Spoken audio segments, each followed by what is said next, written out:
আসসালামু আলাইকুম, কি অবস্থা সবার? ইনকিউবেটরে আমি ডিম দিয়েছিলাম। আজকে 17 দিন শেষ প্রায়। এখানে আমি 90% হ্যাচিং পাইছি। যারা ইনকিউবেটরের প্রথম ডিম দেয় তাদের প্রধান প্রবলেম হচ্ছে আর্দ্রতা নিয়ে। আজকে আমি আপনাদের সাথে শেয়ার করব আমি আর্দ্রতা কত রাখছি এ টু জেড। আর এখনও যারা আমার চ্যানেলটা সাবস্ক্রাইব করেন নাই, সাবস্ক্রাইব করে পাশে থাকবেন। ইনশাল্লাহ আপনাদের সবসময় ভালো কিছু বলার চেষ্টা করব। তো আর দেরি না করে ভিডিও শুরু করা যাক। প্রথমে তাপমাত্রার কথা বলি। তাপমাত্রা তো ইনকিউবেটরে সেট করা যায় 1 থেকে 14 দিন 37.7। 14 দিনের পর হ্যাচিং টাইমে রাখবেন 37.5। তারপর মূল কথায় চলে আসি।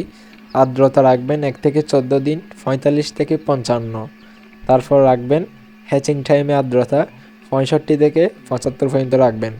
তাহলে আপনাদের বাচ্চা সুস্থভাবে বের হবে ইনশাল্লাহ। একটা ভুল কখনো করবেন না, হ্যাচিং চলাকালীন ইনকিউবেটরের ডাকনি কখনো খুলবেন না।